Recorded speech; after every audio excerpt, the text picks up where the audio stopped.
Hi guys, welcome back to my channel. On today's tutorial, we are going to be learning how to make this top that you are seeing in the thumbnail. So if this is something you are interested in making, kindly keep watching and let's get right into it. I let it fall, my heart, does it feel? You are going to be folding our fabric into four. First, you fold it into two, and then you fold it into another two, just like you're seeing me doing. From there, I went ahead to mark my starting point where I'll be taking all my measurements from. So I went ahead to measure my shoulder to my bust point, which is 11 inches. And then from there, I went ahead to measure my shoulder to my waist, which is 16 and a half. Afterwards, I took the full length of the dress, which is 32, depending on how long you want yours to be. I didn't want mine to be long, I wanted it to be short. So after I finished, I ruled out the lines of the points that I marked. I went ahead to take my shoulder measurement, which is 7, and then I took my neck depth of 4 inches. My neck width of 4 inches, and then a depth of 2.5 inches, and I marked it. Moving on, I went ahead to measure my armhole depth, which is 8 inches. I got this by dividing my bust point by 6, and then I added 1.5 inches to it. So what I got about 7.9 something, and then I approximated it to 8 inches. So afterwards, I divided my armhole depth into 2, and then went in by 0.5 inches, and then I marked my armhole out. So I came down for my shoulder sloping. I came down by 0.5 inches to get that slanting over there, and then I joined it to my neckline. Afterwards, I went ahead to input my bust measurements, and then I added 2.5 inches for ease, and then 1 inch for allowance. Moving on to my waistline, I inputted quarter of my waist measurement, added 2.5 inch for ease, and then 1 inch for allowance. Now here, I remembered I didn't mark out my hip line, so I went ahead to do that. You can actually skip this part and then you join from your waist measurement to the hemline, and it's going to be the same. So this is me marking out my hip measurement, added 2.5 inch for ease, and then my 1 inch allowance. So I measured the same thing and then inputted it on my hemline. So I went ahead to mark out my point, join them to get the shape that I'll be cutting out. Please make sure you check the point that you marked well to be able to join them properly. Here you can see I missed out a point, but then when I was cutting, I saw it and then I joined. Please be mindful when you are joining your point in order not to miss any measurement out, because after you finish cutting, there's nothing you can do about it. It becomes a different thing altogether when you're supposed to be adding allowances to it. So this is me correcting the mistake I made and then joining the part I missed out. Afterwards, I went ahead to finish the cutting.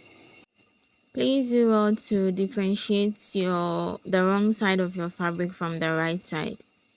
Now for the neck depth of the front, I marked 7 inches for my neck depth. You can choose to make it 8 inches depending on how long or how you want the neck depth to be. So I used 7 inches for mine, and when I finished, I cut it out. So these are the fabrics that I'll be using for my sleeves.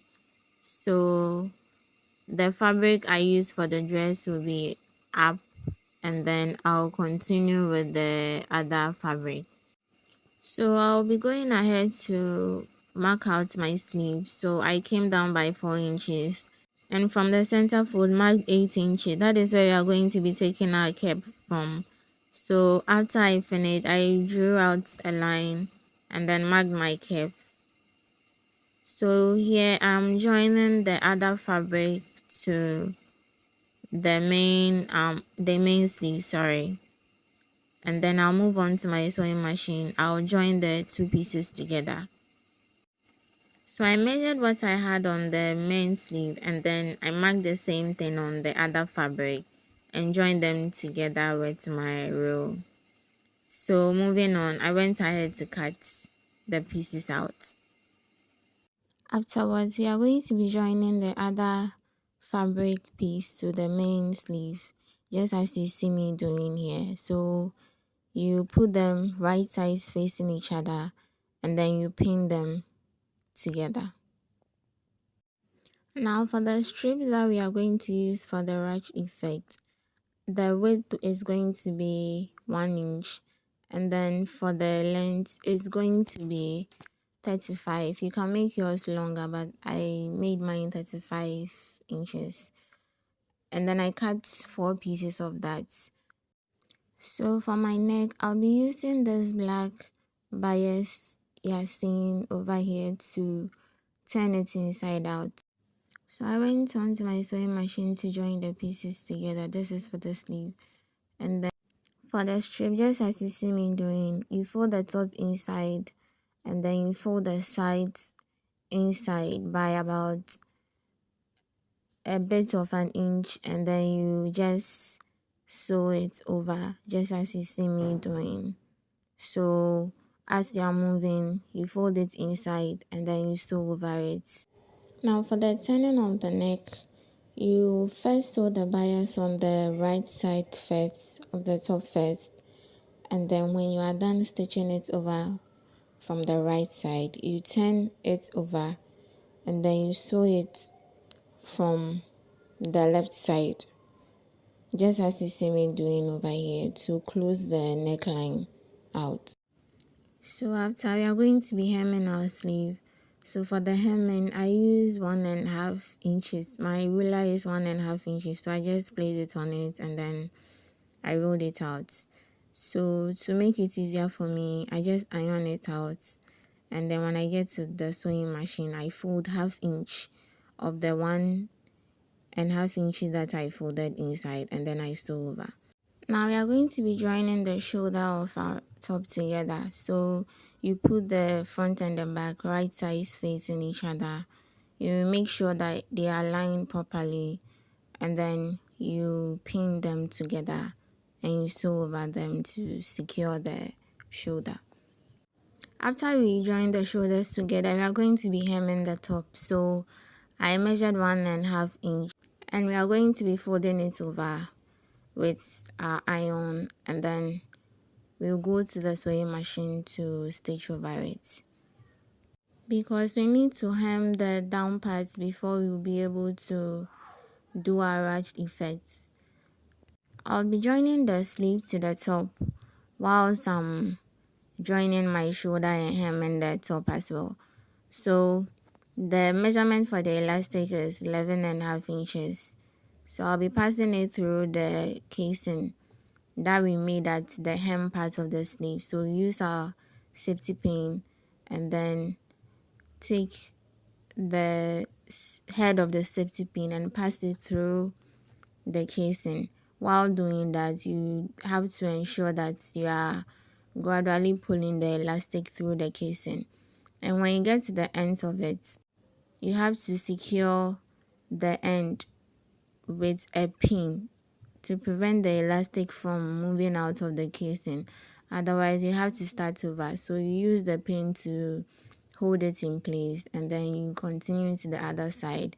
When you get there as well, you also do the same thing. You hold it together with a pin to ensure that it doesn't come out of it.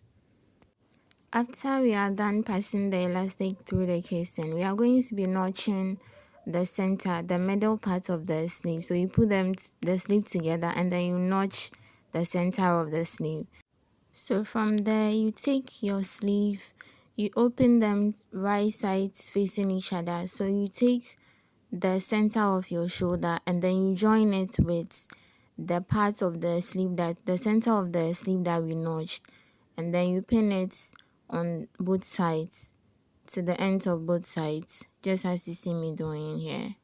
After we finish sewing the sleeve, attaching the sleeve to the top, we are going to be sewing the sides. So as you see me doing, you arrange it well to ensure that they are aligned properly. You pin them down, and then we are going to be sewing the 1-inch allowance that we left as we were cutting it out, and then we do that for both sides. After we finish, we open the allowance on the side that we sewed, and then you iron it out. That is where we are going to be putting our strips in order to get our ruch effect. Now you have to measure the length of where you want the ruch effect to start from. So I use 12 inches for mine, as you see me doing here, and then you mark your point out where you want the ruch effect to start from. So you take the strip, and then you put it behind the allowance, as you see me doing here. So behind the allowance that we left. So after you finish putting it behind the allowance, you pin it down, and then you have to secure it. You top stitch over it. I'd advise you go over it several times in order to ensure that it is properly attached, because as you are pulling it out, it might come off if you don't stitch over it several times. Now after you finish top stitching over it, over the top, you have to sew the sides down. Now, as you are sewing the sides down, you have to make sure that the strip is tucked underneath it properly, and you are not sewing over the strip. Otherwise, you won't be able to pull it to get the right effect after you are done. So as you see me pointing it out, you tuck it under properly, and then you sew the sides down. So you do this for both sides. Please ensure that you overlock the insides of your top after you are done. I didn't do mine, and I'll be doing that later. Now we are done with the top. Thanks for watching this video. Please like, subscribe, and leave your comments in the comment section. See you in my next video.